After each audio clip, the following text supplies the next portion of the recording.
Lecciones de táctica y de la lucha interna. Francisco Mosquera, Ediciones Tribuna Roja, Bogotá, julio de 1997.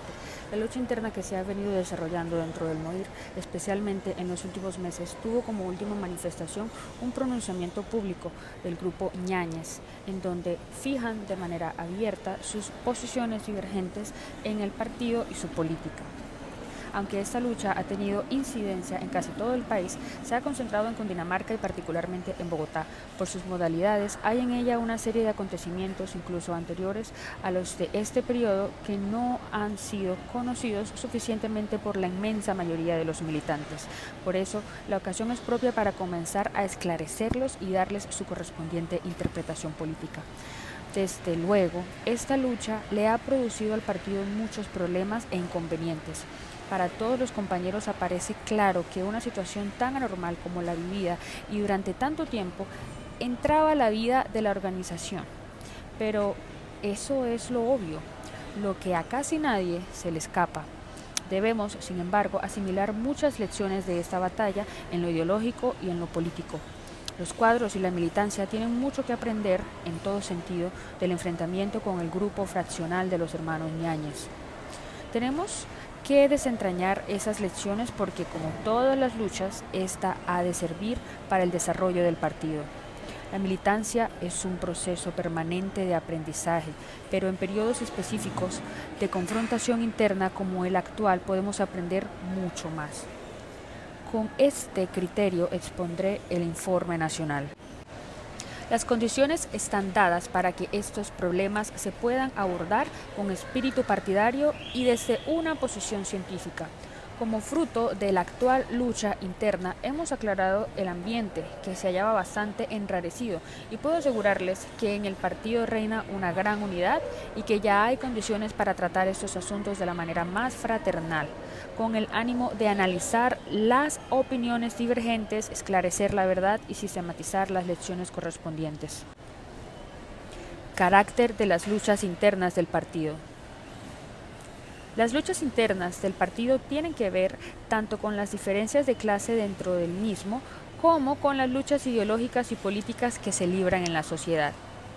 Siempre hemos dicho que la lucha interna tiene que ver con el fenómeno incuestionable de que a una organización como la nuestra ingresan elementos provenientes de clases no proletarias, de la pequeña burguesía e incluso de la burguesía.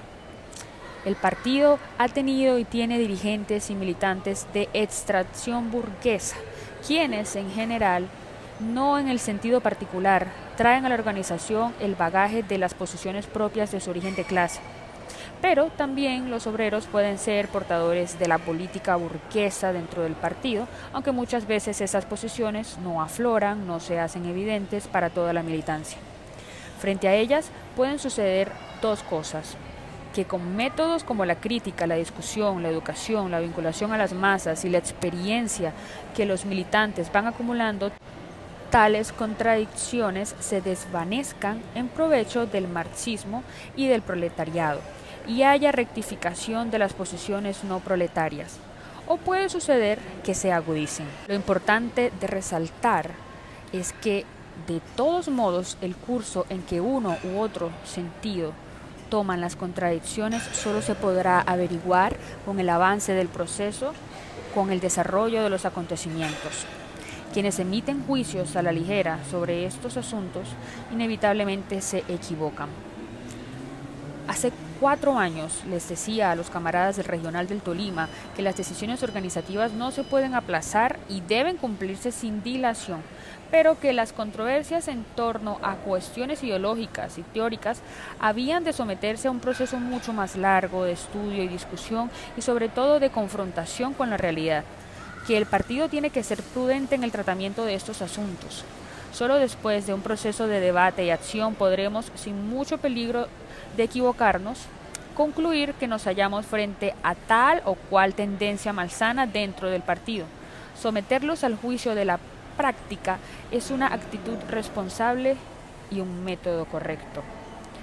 No podemos descalificar a la ligera ninguna de las opiniones que contra la línea oficial existan o puedan existir en el seno del partido. Para emitir un juicio perentorio sobre el carácter de determinada tendencia hay que contar con la seguridad plena, comprobada por la realidad no una vez, sino incluso varias veces, de que esa tendencia es contraria a los intereses partidistas. Es decir, hay que darle tiempo al tiempo. Los compañeros que no obren así y que pretendan forzar el desarrollo de las cosas terminarán por no ser comprendidos por la mayoría del partido y aislándose. Así les asista la razón. Además, el manejo de estas contradicciones internas debe regirse siempre por el lema de tratar la enfermedad para salvar al paciente. Es decir, debemos hacer esfuerzos para persuadir a los compañeros de que acepten sus errores y los corrijan. Esta conducta crea un ambiente favorable para que las tareas y las orientaciones correctas reciban una adhesión amplia y sean acatadas por la militancia y por los cuadros. Únicamente cuando se llegue al convencimiento total de que nos hallamos frente a una corriente oportunista incorregible, cuya presencia solo acarreará problemas políticos y organizativos internos, el partido no tiene otra alternativa que señalarla por su nombre y colocar las contradicciones en el plano antagónico. Eso fue lo que hicimos con la tendencia oportunista de los hermanos Ñáñez el 16 de febrero de 1981, cuando en la reunión plenaria citada por el Comité Regional de Cundinamarca planteamos que la lucha era irreconocible e irreversible. Ese día pronunciamos nuestra catilinaria contra los hermanos y les dijimos que ya no abusarían más de la paciencia del partido. Los hechos eran demasiado obvios. El proceso se había completado. Había llegado el momento exacto en que para la casi totalidad del MOIR resultaba fácil entender la naturaleza de este grupo. Cuando planteamos la consigna de la arremetida general, sabíamos que íbamos a encontrar una respuesta positiva de la militancia a nivel nacional y principalmente en Cundinamarca y Bogotá. Si se repasan las notas sobre lo expuesto en el pleno del Regional de Cundinamarca, se encuentra que no fue mucho lo que hubo que decir. Ya todo estaba dicho. Parece que el problema es al contrario. A la fracción le corresponde ahora decir que no está de acuerdo con nosotros, porque, bien o mal, las posiciones del partido sobre casi todos los temas estaban expresadas de manera pública y diáfana. Tenemos nuestra identidad política, nuestras tesis y nuestro lenguaje. Es a ellos a quienes les corresponde tratar de demostrar que tienen tesis mejores para la clase obrera y para la revolución. Por eso se vieron obligados a hacer el pronunciamiento público en el periódico El Tiempo, mientras nosotros hemos tomado las cosas con mucha calma sin tener que salir corriendo a responder. Incluso teníamos la idea de sacar un comunicado explicando los problemas internos para que el rompimiento no cayera como algo inesperado. Pero en la dirección nacional llegamos al convencimiento de que podíamos esperar y no perdíamos gente, antes lo contrario. La polémica, cuando se abrió, en cierta forma la llevó adelante la militancia sin una orientación concreta, basándose en la política y en las opiniones generales del partido. He tenido el cuidado de mirar los planteamientos que al respecto hizo un buen número de camaradas y me han sorprendido gratamente. Intervenciones a las cuales no les agregaría ni les quitaría una coma. Se inicia pues un periodo de polémica pública con la fracción, cuyos miembros tendrán que expresarse afuera, ya que los canales internos del partido les han quedado vedados para siempre.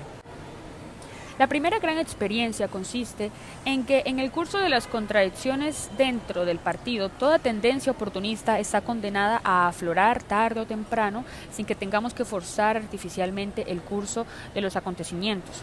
El compañero Óscar Parra me decía, en una de las conversaciones que tuve con él sobre la impaciencia de algunos militantes que trataban de apresurar las cosas, que la tendencia derechista de los Ñáñez se manifestaría inevitablemente con el tiempo.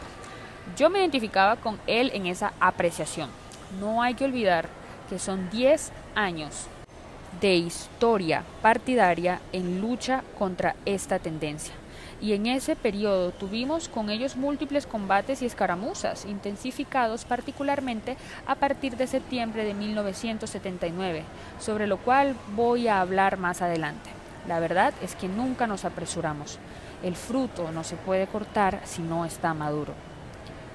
Se les satisfizo en todas las peticiones y exigencias burocráticas, incluso las que eran desmedidas, cuestión que a veces nos vimos obligados a hacer para evitar que la militancia se dejara engatusar por ellos. Mas nunca tuvimos que recurrir a procedimientos administrativos para mantener la orientación revolucionaria.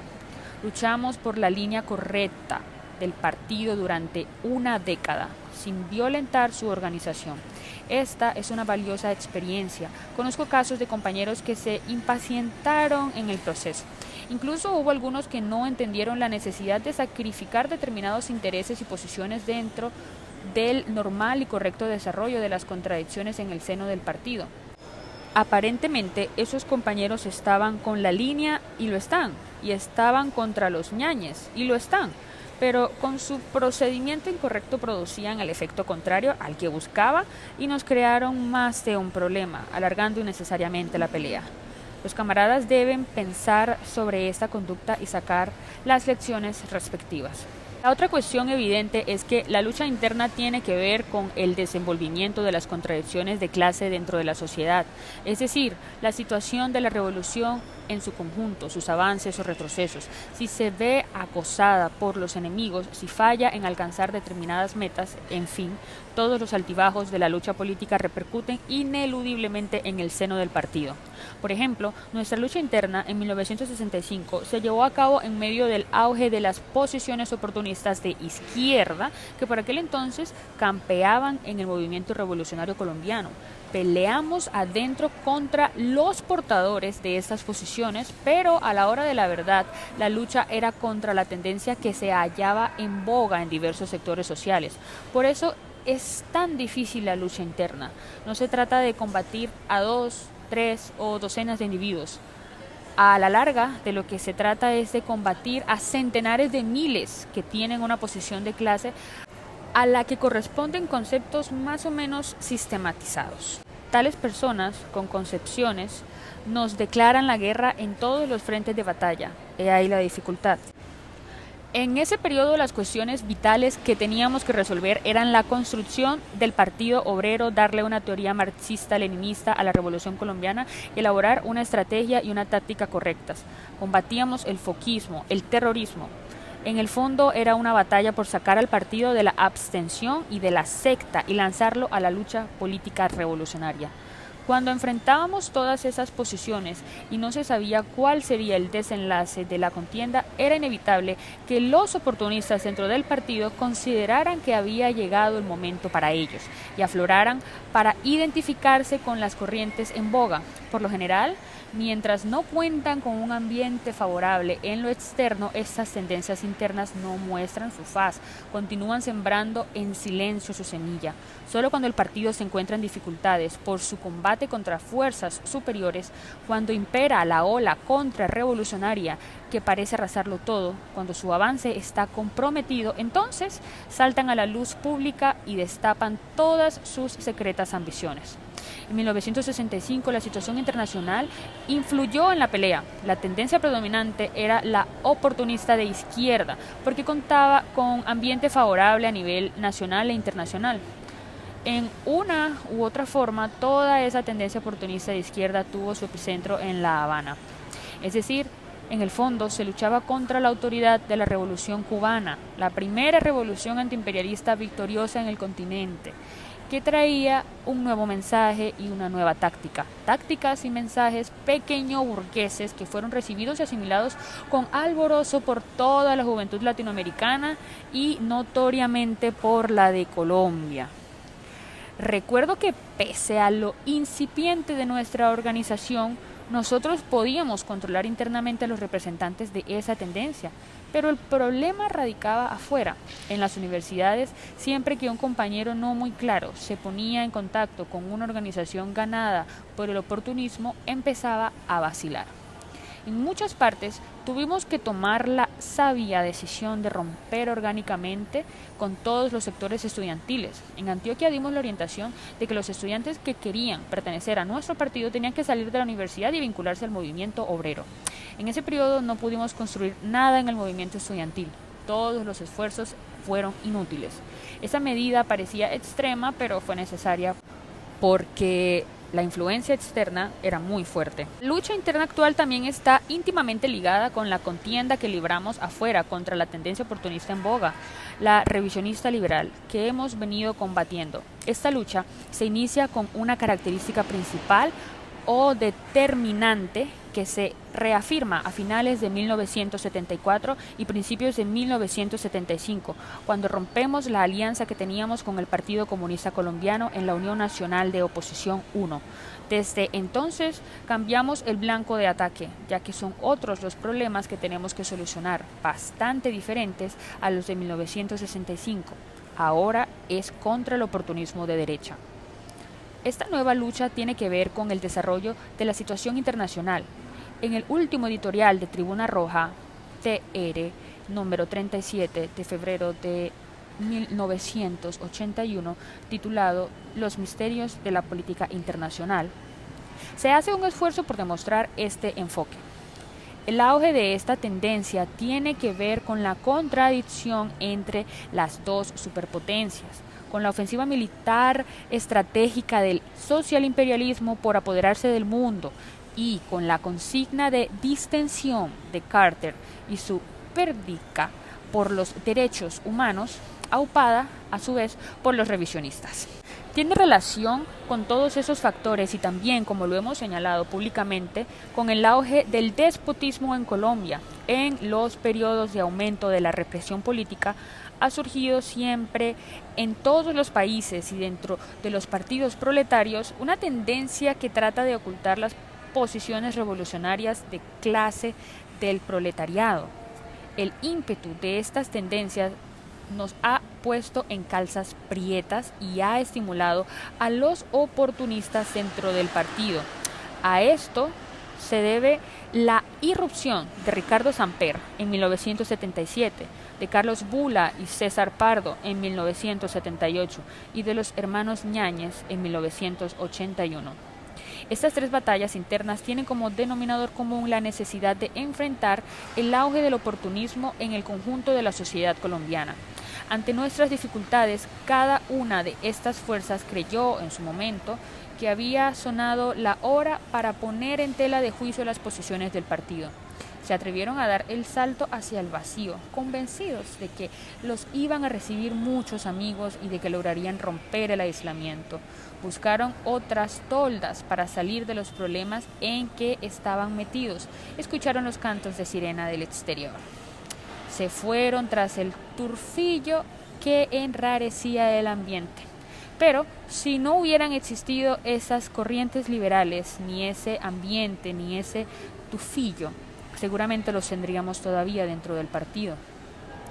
En resumidas cuentas, estas tres batallas internas y consecutivas del partido, en su orden contra el arribismo, contra el liberalismo y el cretinismo parlamentario y contra el fraccionalismo de derecha, se enmarcan en la lucha contra el despotismo y el oportunismo prevalecientes en el país.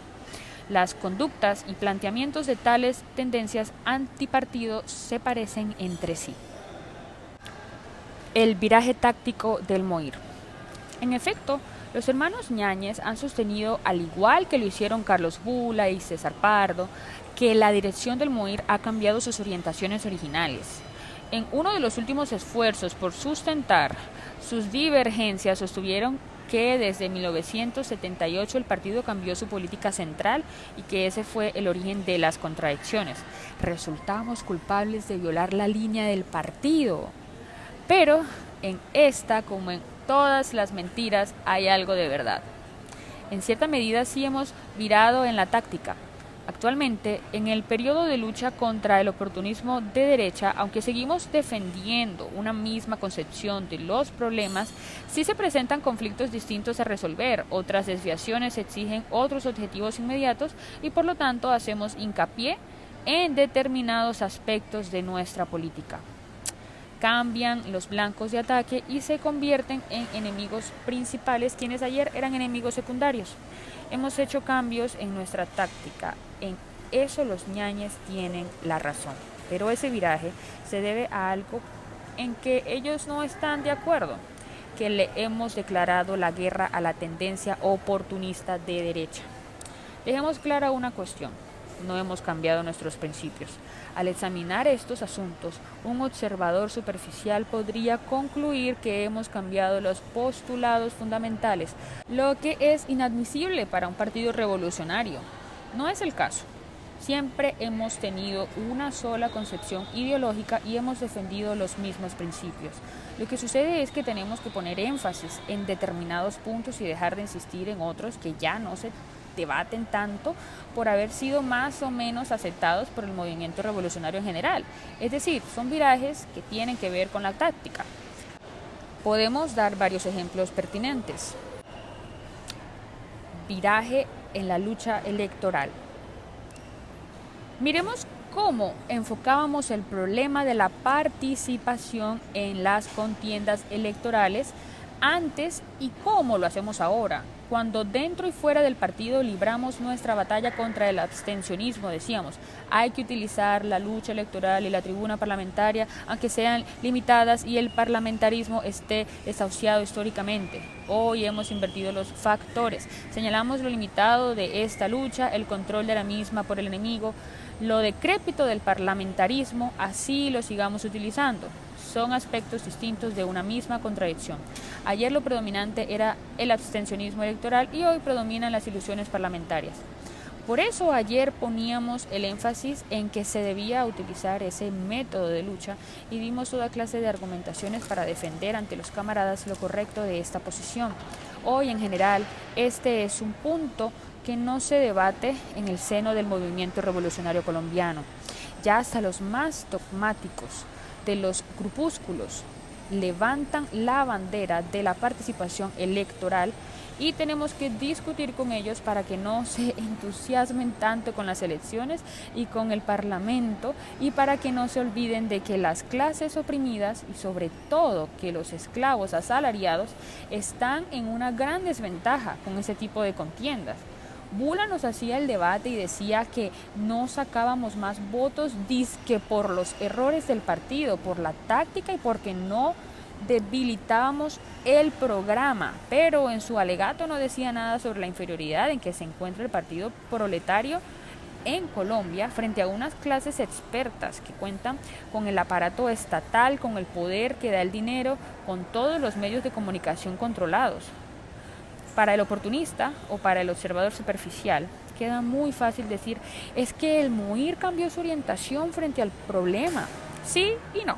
Sí, porque ahora ponemos énfasis en un aspecto que antes nos subrayábamos. No, porque mantenemos nuestra concepción general. Utilizamos la lucha electoral, pero sabemos sus limitaciones. Viraje al considerar el Frente Único y la burguesía nacional. Otro ejemplo es el de la concepción sobre el Frente Único. Ayer hablábamos sobre la necesidad de la alianza con la burguesía nacional y de esa como posible aliada del proletariado en la Revolución Nacional y Democrática, así no tuviera una manifestación muy clara, su carácter fuera vacilante y representara el ala derecha del Frente Patriótico. Hoy hacemos hincapié en que el Frente no se puede guiar por los postulados programáticos reformistas de la burguesía nacional, así luchemos por conseguir un acuerdo con ella, pero un acuerdo revolucionario. Ayer luchábamos contra el sectarismo de quienes rechazaban todo compromiso y nos tocó comenzar por probar la existencia misma de una burguesía que tenía contradicciones insalvables con el imperialismo y sus intermediarios. Hoy hay que insistir en que esa burguesía a veces le teme más al pueblo que al imperialismo, en que no podemos ceder ante sus tendencias derechistas, ni fomentar sus vacilaciones, ni permitirle la engañía de que se pueden curar de las actuales dolencias de la sociedad sin extirpar el origen de las mismas. Nos esforzamos por explicarles a nuestros camaradas que si el MUIR se va a la cola de esta tendencia, hipoteca su independencia política y traiciona la revolución. Si nos vamos detrás de la teoría oportunista en boga, ponemos en juego la independencia de clase del partido y su legítima aspiración a dirigir la revolución. Esta batalla, su desarrollo, no depende únicamente de nosotros. Está en discusión uno de los problemas centrales, el de quién dirige a quién, y el partido debe hacer su esfuerzo por esclarecérselo a la militancia y a las masas. Las concepciones proletarias. El proletariado debe combatir al imperialismo desde sus propias posiciones de clase, más avanzadas que las de aquel, y jamás desde las posiciones atrasadas del feudalismo, de la burguesía nacional o de la pequeña burguesía. Debemos trabajar con el enfoque de las concepciones socialistas, entendiendo estas como la única dirección para la derrota del imperialismo. Todas las demás soluciones están ya rebasadas por la historia y no regresarán. Solo regresan en las ilusiones y en la mente de los hombres. Frente al monopolio, por ejemplo, la burguesía nacional solo reclama que se le controle. O el absurdo de democratizar las sociedades anónimas, o sea, que se dé más libertad a los grandes potentados para que acumulen más riquezas aún y especulen en su beneficio con los dineros del pueblo. La burguesía se queda en el esfuerzo por controlar los nefastos efectos de la competencia monopolista. Estos remedios han sido aplicados aquí y en muchas partes, y se ha constatado que no hay norma estricta ni ley que detenga al monopolio. El proletariado lo que exige es la confiscación y estatización de todos los monopolios, única medida revolucionaria que contribuye al progreso de la sociedad y que sirve de base central para practicar el control y la planificación de la economía nacional en manos de un Estado de obreros y campesinos. En esa diferencia de concepciones están en juego cosas supremamente importantes. Por eso debemos aclarárselas a las masas y a la militancia del partido y exigirles definición a las diferentes fuerzas políticas y sociales, que mantienen sobre esto un silencio olímpico, como olímpico es el desprecio que tienen por la teoría revolucionaria. No somos los sumos sacerdotes revolucionarios, falta mucho por recorrer. Y somos conscientes de nuestras debilidades, pero las demás fuerzas eluden este problema de plano. No responden a ninguna de las tesis que hemos planteado desde hace más de un lustro. Todo lo reducen a una andanada de ataques generalmente calumniosos que nada tienen que ver con el fondo de las cosas. Frente a los rezagos feudales, ¿qué dice la burguesía nacional? Lo mismo que dice la oligarquía, que hay que hacer una reforma agraria base en la consigna de comprarles una parte de la tierra a los terratenientes y vendérsela a los campesinos. Es la fórmula de la compraventa y el endeudamiento. La gran propiedad territorial en Colombia es uno de los factores que más ha contribuido al encarecimiento de las cosas. La burguesía suspira por una modernización del campo sin tocar el régimen de explotación terrateniente ni la dominación colonial, verdaderas trabas determinantes del estancamiento de la producción nacional y desde luego de la producción agraria. Ninguno de estos problemas son tocados por las soluciones reformistas de la burguesía. ¿Qué planteamos nosotros frente a este problema? La confiscación de la tierra de los grandes terratenientes y su repartición entre los campesinos que la trabajan. Es decir, planteamos una solución revolucionaria. Atacamos uno de los soportes del imperialismo, el poder y la riqueza de una clase intermediaria que juega un papel clave en la expoliación de las clases populares en el país.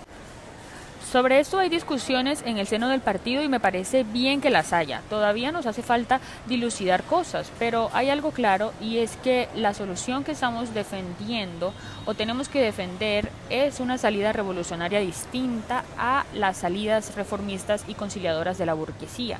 Frente al Estado, ¿qué plantea la burguesía nacional? Defiende el Estado representativo y los derechos humanos. La burguesía nacional lo que quiere es que este Estado funcione bien, que su máquina se perfeccione al máximo, que opere bien para que no se dé pie a habladurías contra la república oligárquica. Es una solución vieja, tan vieja que es evidentemente reaccionaria. ¿Qué plantea el proletariado? La destrucción del Estado oligárquico, es decir, el de la dictadura oligárquica, y la instauración de un Estado de todas las clases y capas revolucionarias, o sea, la instauración de una república de nueva democracia en Colombia. La aclaración de estos puntos clave no solo en la que se refiere a la grave crisis de la sociedad colombiana, sino en cuanto a que esos problemas son vitales para educar y preparar al proletariado con miras a su emancipación. No podemos aceptar el criterio de que como estas cosas ya se conocen, no necesitamos plantearlas. Tal vez puedan estar claras para la vanguardia esclarecida, pero eso no basta. Nos interesa es que lo estén hasta para el último obrero en Colombia, hasta para el más atrasado, que entienda qué es y qué importancia tiene el problema del Estado y que comprenda que la solución reformista del Estado representa la continuidad de la esclavitud asalariada, mientras que la otra posición, la del proletariado, que es la nuestra, representa el comienzo mismo de su emancipación. Por eso no podemos dejar de aclarar ese problema en la lucha contra la burguesía nacional, nuestro potencial aliado. Frente al imperialismo, ¿qué plantea la burguesía nacional? A lo sumo ha llegado a protestar tímidamente por las consecuencias de la expoliación imperialista sobre nuestro país.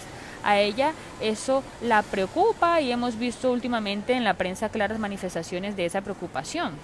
Cuando en los años 70 libramos la batalla en torno a la existencia de la burguesía nacional, sus expresiones eran muy pocas y difíciles de encontrar. Suelo contar una anécdota sobre una charla que tuve con Enrique Santos Calderón en medio de ese debate.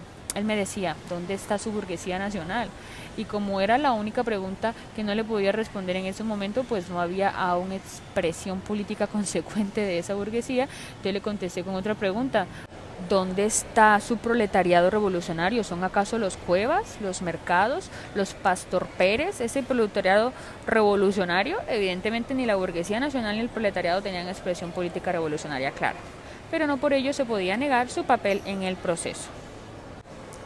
Pero ahora la burguesía nacional sí se está manifestando y más de lo que se podía esperar. Lo que pasa es que no da más de allí sin nuestra ayuda, sin la ayuda del proletariado. ¿Qué es lo que les preocupa? ¿Los excesos y secuelas del yugo impuesto por el capital financiero? Gimen a toda hora por los intereses elevadísimos, confiscatorios, como dicen ellos.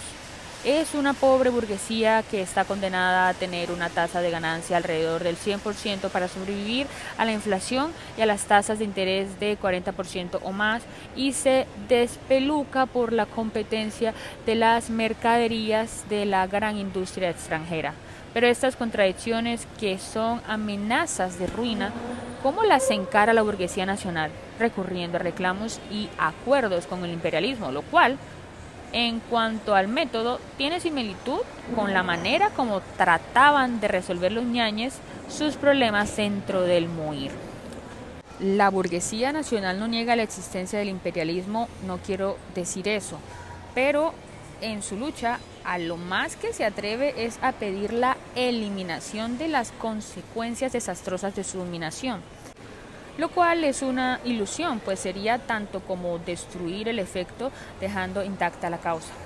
Puede ser que algunas veces el imperialismo les acepte acuerdos, nosotros también los hicimos con los ñañes, pero llega el momento en el que los acuerdos no funcionan. En algunas circunstancias, el imperialismo puede decir vamos a subirles el precio a las flores porque se nos desquicia la economía colombiana. Sin embargo, el imperialismo no siempre puede controlar las fuerzas por él mismo creadas y finalmente la situación la plantea, o ustedes o nosotros. No se ha escuchado que la burguesía nacional diga el problema del desarrollo del país tiene que ver con el respeto de la soberanía nacional. El desarrollo del capitalismo incipiente, como es el caso del capitalismo nacional, supone la libre competencia. Sin ella no puede haber desarrollo para las fuerzas nacientes y la libre competencia solo se puede garantizar con la defensa de la soberanía, con el control pleno del mercado interno. Aquí también salta el problema del temor que la burguesía le tiene al pueblo. Temen desatar la ira popular y sucumbir achicharrados en ese incendio. ¿Qué planteamos nosotros frente al imperialismo? Sostenemos que la liberación nacional es indispensable para lograr el desarrollo del país e incluso para prolongar la existencia de los miembros de la burguesía, nuestros contradictores actuales, que de todas maneras desaparecerán a la larga, porque el proletariado no puede darles seguro de vida a las clases explotadoras. En cambio, el proletariado sí permanecerá hasta la desaparición de las demás clases.